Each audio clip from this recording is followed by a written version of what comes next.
एक व्यापारी के 3 बेटे थे। वो वृद्ध हो चला था। एक दिन वो बहुत परेशान बैठा था। क्या हुआ आपको? इतने चिंतित क्यों हो? मैं बूढ़ा हो चला हूँ और अब वो समय आ गया है जब मैं तीनों में से सबसे योग्य बेटे के हाथों में अपना कारोबार सौंप देना चाहता हूँ।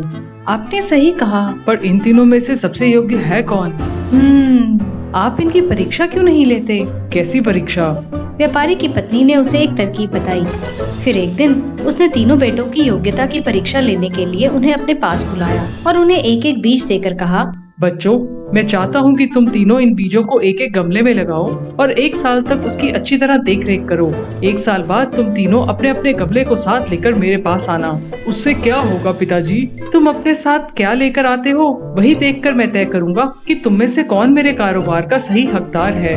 तीनों बेटे व्यापारी की बात सुनकर खुश हो गए। वो तीनों व्यापारी से बीज लेकर अपने ही एक बड़े से बाग में चले गए और एक एक गमला चुनकर उसमें अपने अपने बीज बो दिए। उस दिन के बाद से वो तीनों रोज उस बाग में जाकर अपने बीजों की देखभाल करने लगे। दोनों बड़े भाइयों के बीज तो बहुत अच्छी तरह फल फूल रहे थे, पर छोटे भाई का गमला बिल्कुल खाली था। उसमें कोई भी बीज अंकुरित नहीं हुआ था।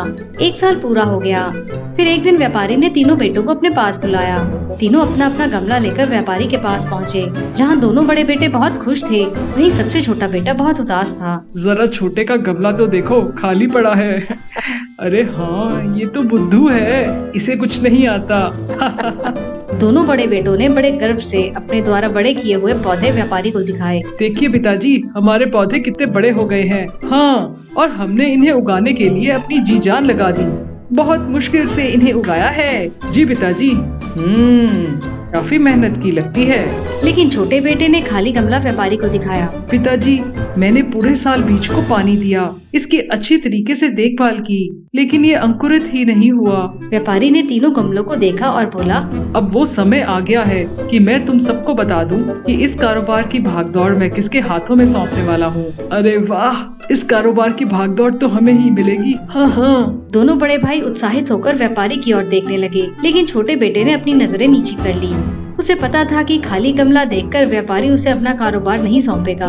अगले ही पल व्यापारी बोला, इस कारोबार की भागदौड़ मैं छोटे बेटे के हाथों में सौंपता हूँ। ये सुनकर दोनों बड़े भाई बोल पड़े, क्या?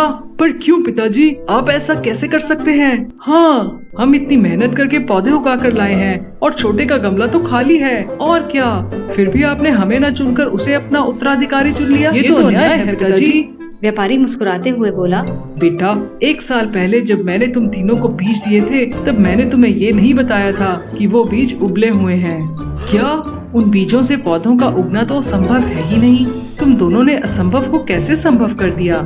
ये मुझे बताने की जरूरत नहीं है। इसलिए तुम्हारे लाए गमलों में जो पौधे हैं वो असल में उस बीज के हैं ही नहीं जो मैंने तुम्हें दिए थे।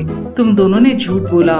छोटा बेटा सच्चा और ईमानदार है, इसीलिए मेरा उत्तराधिकारी बनने के योग्य है। अपनी सच्चाई और ईमानदारी के कारण छोटा बेटा इतने बड़े कारोबार का उत्तराधिकारी बन गया और दोनों बड़े बेटे पछताते रह गए।